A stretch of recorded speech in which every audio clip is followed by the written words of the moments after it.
Decision yet in the Berit Beck murder case. The jury is done for today. The 18-year-old woman from Sturtevant was killed back in 1990. Kenosha truck driver Dennis Bratner is now charged with first-degree intentional homicide. Jonah Kaplan is live in Fond du Lac, where deliberations are set to begin again tomorrow morning. Jonah.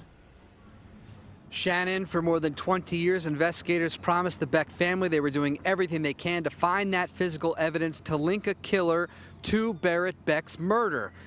For the past 2 weeks, prosecutors have thrown everything from videos to exhibits at a jury. Tomorrow we'll find out potentially if that's enough to convict a suspect. Reasonable doubt is not guesswork. It's not speculation. It's a search for the truth. That's what this case is. For the past 2 weeks, prosecutors argued their version of the truth. Fingerprint evidence places 62-year-old Dennis Bratner at the same place at the same time as when Berit Beck was last seen alive. Follow that evidence, and what I'm asking you to do is find Dennis Bratner guilty of first-degree intentional homicide. Investigators report the 18-year-old Beck disappeared on her way from her Sturtevant home to a computer training class in Appleton. She never made it.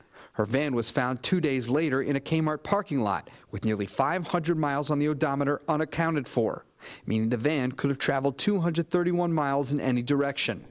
On August 22nd, pedestrians found Beck's body in a ditch near Waupun, 18 miles from where her van was found.